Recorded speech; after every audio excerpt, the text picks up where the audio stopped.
Jadi terima kasih atas pertanyaannya. Kejadian ini akibat dari curah hujan yang tinggi. Curah hujan yang tinggi mengakibatkan adanya tanah longsor.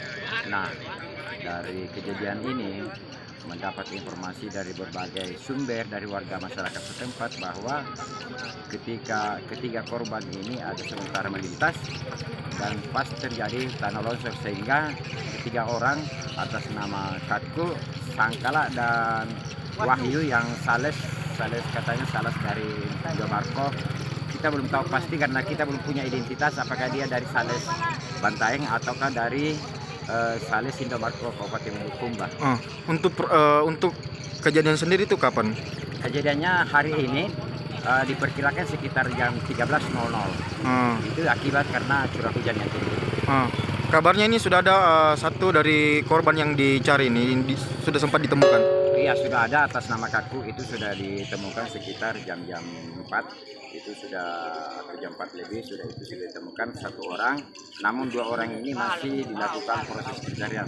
Tetapi karena mengingat kondisi pada saat ini sudah jam 18.00 sehingga pencarian dihentikan.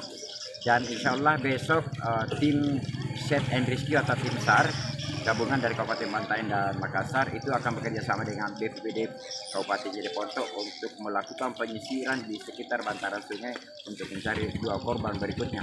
Dan mudah-mudahan insya Allah kita bisa temukan besok. Untuk fokus pencarian hari ini itu dilakukan di mana saja, Pak? Untuk fokus pencarian hari ini pertama di lokasi tanah longsor sendiri di poros jalan, itu yang sudah ditemukan satu. Kemudian yang kedua adalah di sekitar bantaran sungai ini yang dekat lokasi kejadian. Karena sampai di sini kemudian lanjut kita ada air terjun di sana, kita sudah anak-anak juga sudah mencari di sana bersama dengan tim SAR dan tim dari BPBD, tapi belum ditemukan. Apakah ada kendala pada saat proses pencarian ini, Pak, mengingat jalur ini sangat ekstrim? Kendalanya pasti adalah jalannya, karena kenapa di samping jalannya sangat terjal dengan bebatuan, tapi itu bagi tim SAR dan tim BPBD itu tidak menjadi kendala yang sangat besar. Karena kenapa harus fokus pada orientasi pencarian korban dua orang berikutnya. Pak, mungkin ada pesan-pesan untuk warga Jeneponto khususnya di Desa Rumbia sendiri? Jadi disampaikan kepada seluruh masyarakat Jeneponto bahwa saat ini berdasarkan informasi dari Badan Meteorologi Klimatologi. Terima kasih sudah nonton. Jangan lupa like, subscribe, dan share ya.